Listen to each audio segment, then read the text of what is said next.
Hello there, my name is Mr. Beasley, and at point of recording it's about 35 to 38 degrees in my recording studio.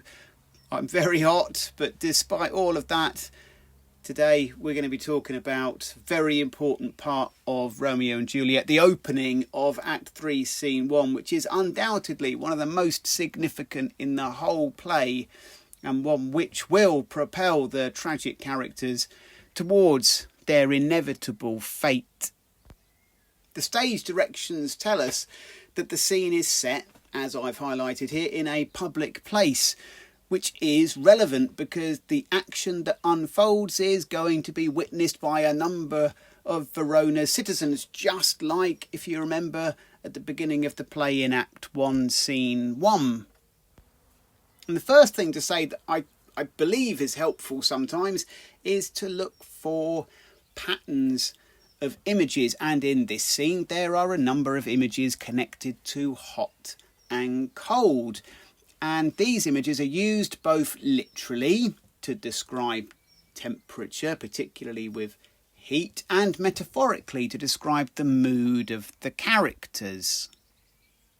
The scene begins with Benvolio pleading with his friend Mercutio that they should retire, leave the streets of Verona and go home. And he gives a couple of reasons for his anxiety. Firstly, that the day is hot. And like I said, references to temperature occur a few times in this scene. Remember that we are in Italy here. Benvolio also speaks to Mercutio, pointing out that the Capulets are around in the town somewhere, and that given that it's a hot day, that tempers will be short, and there is almost an inevitability that they will get into a fight. Shakespeare uses a metaphor here of the mad blood stirring to suggest the effect that the hot weather has on the temperament of the characters, making them fractious, short-tempered and easily provoked to anger. Mercutio responds to the potential danger of this situation in a typically facetious way, which basically means that he treats serious situations in a sort of inappropriately humorous way.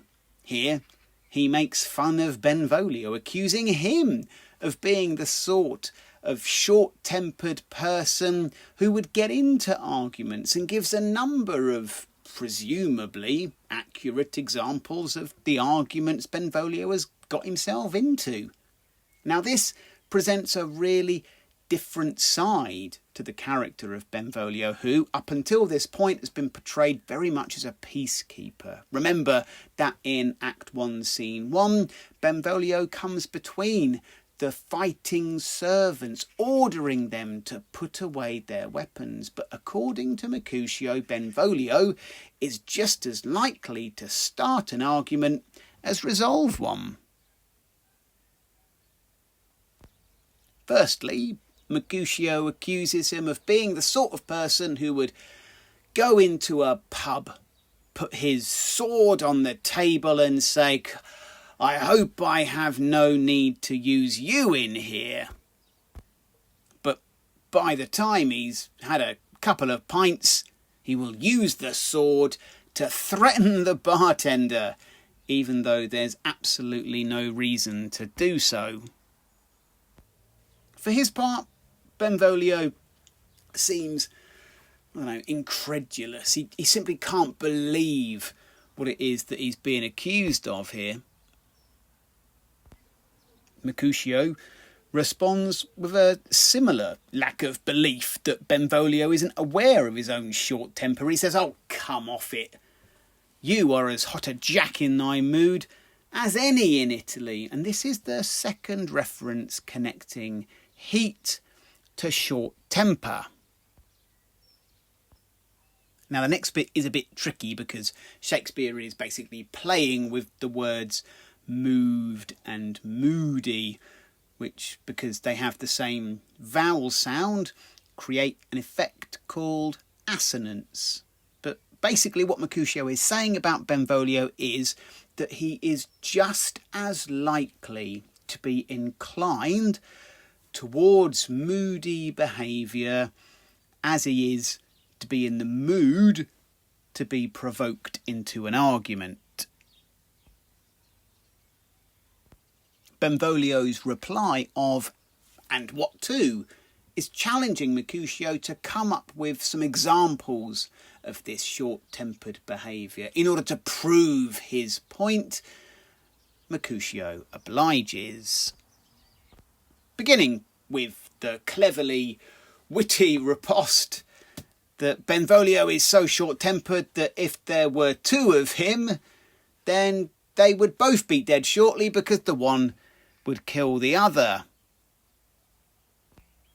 He then says that Benvolio would argue with someone for having one hair more or less in his beard than he has. That he would argue with a man for cracking nuts, having no other reason that Benvolio has hazel eyes. He has quarrelled with a man for as little provocation as coughing in the street, because it's woken Benvolio's dog.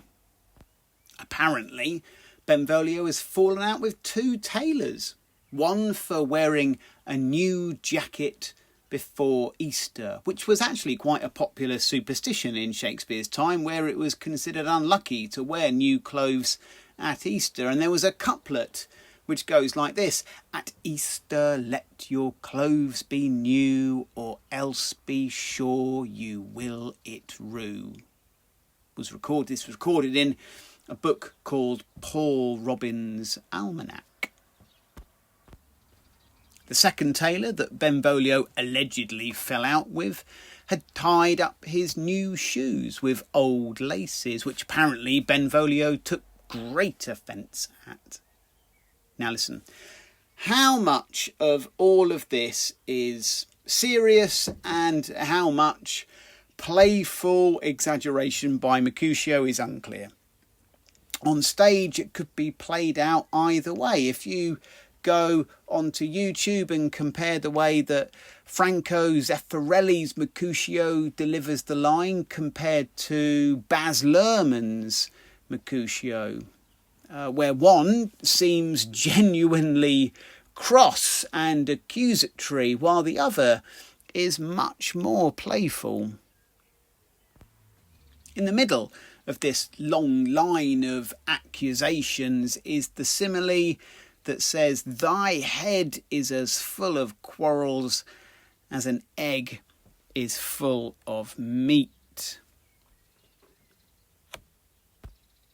And yet thy head hath been beaten as addle as an egg for quarrelling," which seems to suggest that Benvolio is regularly getting himself into fights, but usually loses them. The opening 30 lines, which begins Act 3, Scene 1, end with Benvolio's response to Mercutio, which is, as I've highlighted here, a little bit ambiguous. The clearest explanation that I think makes sense is that he says to Mercutio, "Listen, if I argued as much as you do, I wouldn't last longer than an hour and a quarter," which Mercutio believes is a pretty weak and simple joke to make. Now, the irony to all of this is that while these two friends at the beginning of Act 3, Scene 1, my view, the most significant scene in the whole play, while these two friends are arguing over who is the most argumentative, Tybalt is on his way, and they will get into an argument for real with some pretty devastating consequences.